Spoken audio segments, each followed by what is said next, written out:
Bismillahirrahmanirrahim. Assalamualaikum warahmatullahi wabarakatuh. Kami Waalaikumsalam. dari kelompok satu akan mempresentasikan hasil praktikum dan analisis keamanan sistem kami menggunakan OWASP Dragon.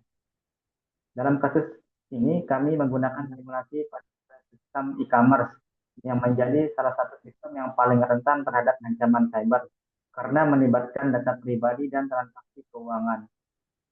Sebelum kami memulai, kami akan mengenalkan kelompok kami. Saya sendiri Muhammad Jordan, kemudian ada Robi Segara dan ada Ibu Rizky. Next,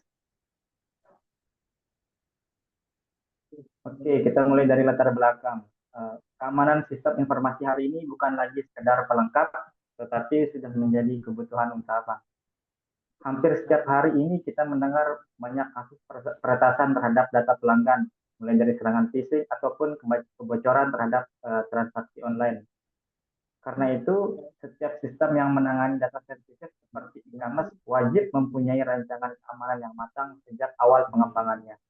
Nah, salah satu metode yang digunakan untuk itu adalah threat modeling. Next.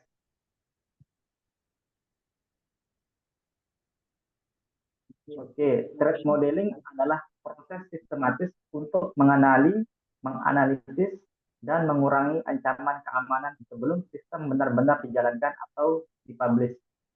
Prosesnya terdiri dari 4 langkah utama.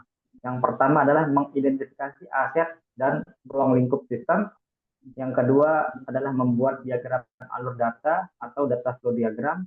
Kemudian yang ketiga, menganalisis potensi ancaman menggunakan model threat. Dan yang terakhir adalah merancang mitigasi atau langkah pencegahan terhadap ancaman tersebut. Dalam pendekatan ini, keamanan tidak hanya dilakukan di akhir, tetapi menjadi bagian dari desain sistem sejak awal. Next, di sini ada model threat. Jadi dalam analisis keamanan kami menggunakan model threat. Threat adalah singkatan dari 6 jenis ancaman. Yang pertama adalah spoofing atau pemalsuan identitas, kemudian tampering atau modifikasi data, kemudian ada repudiation atau penyangkalan tindakan, ada information disclosure atau kebocoran informasi, kemudian ada denial of service atau gangguan pelayanan, kemudian ada elevation of privilege yaitu peningkatan hak akses yang tidak sah. Keenam kategori ini kami gunakan untuk mengklasifikasikan ancaman pada setiap komponen di sistem e-commerce kami. Selanjutnya, pembahasan teknis mengenai pemodelan sistem dan hasil analisis akan dijelaskan oleh Saudara Robi Segara. Baik, saya akan menjelaskan yaitu website Head Dragon, yaitu website Head Dragon adalah aplikasi open open source berbasis web desktop yang dikembangkan oleh website untuk membantu perancang sistem dalam membuat head model tool in memfasilitasi pembuatan DFD, dokumentasi ancaman dan pengelolaan mitigasi berdasarkan kategori threat. Next, itu di sini studi kasus dan hasil DFD sistem e-commerce. Alur proses data berdasarkan DFD. Yang pertama, customer meminta daftar produk diteruskan ke produk service. Kedua, produk service mengambil data dari produk database dan menampilkan hasilnya. Tiga, customer mengirimkan order request diterima oleh checkout service. Empat, checkout service menyimpan data pesan ke order database dan meneruskan permintaan pembayaran ke Payment Processing Service. Kelima, Payment Processing Service mengirimkan data pembayaran ke payment gateway dan menerima status pembayaran respon untuk dikirim kembali ke sistem utama. Next.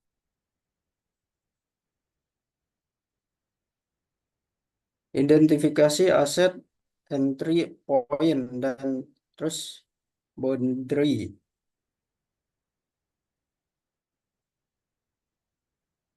Aset yang teridentifikasi dari sistem e-commerce ini mencakup yang pertama data pelanggan, informasi akun identitas dan pesanan. Kedua, data detail produk yang diambil dari produk database. Ketiga, data pesanan order data, informasi transaksi yang tersimpan dalam order database. Keempat, data pembayaran, data sensitif yang dikirimkan ke payment gateway. Kelima, credential API payment gateway digunakan untuk otentiksi dan koneksi antar sistem.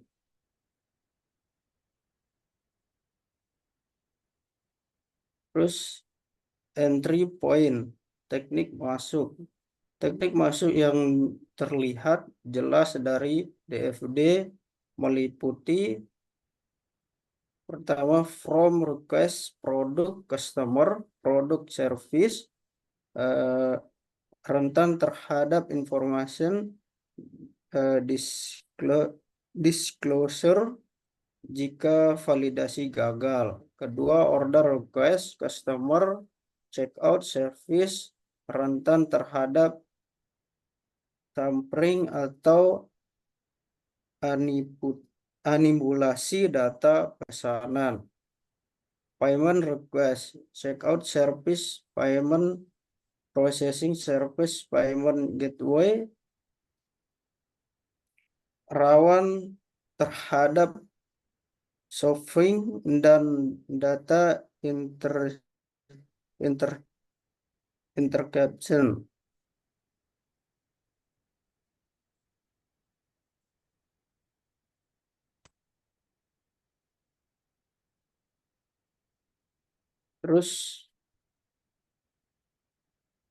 Terus boundary batas kepercayaan dari DFD terlihat 3 area. Terus boundary yang penting. Pertama, antara customer dan service aplikasi, produk, dan checkout service. Data dikirim melalui koneksi internet publik. Kedua, harus menggunakan HTTPS, TLS agar aman antara server e-commerce dan payment gateway. Ketiga, komunikasi lintas sistem eksternal butuh API key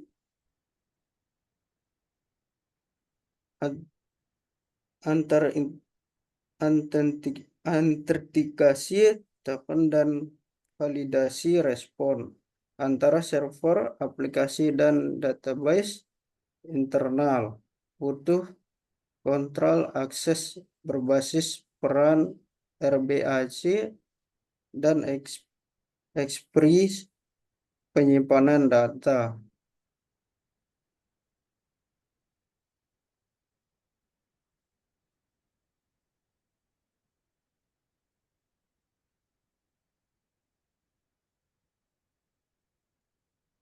Baik, yang selanjutnya ada analisis ancaman menggunakan street.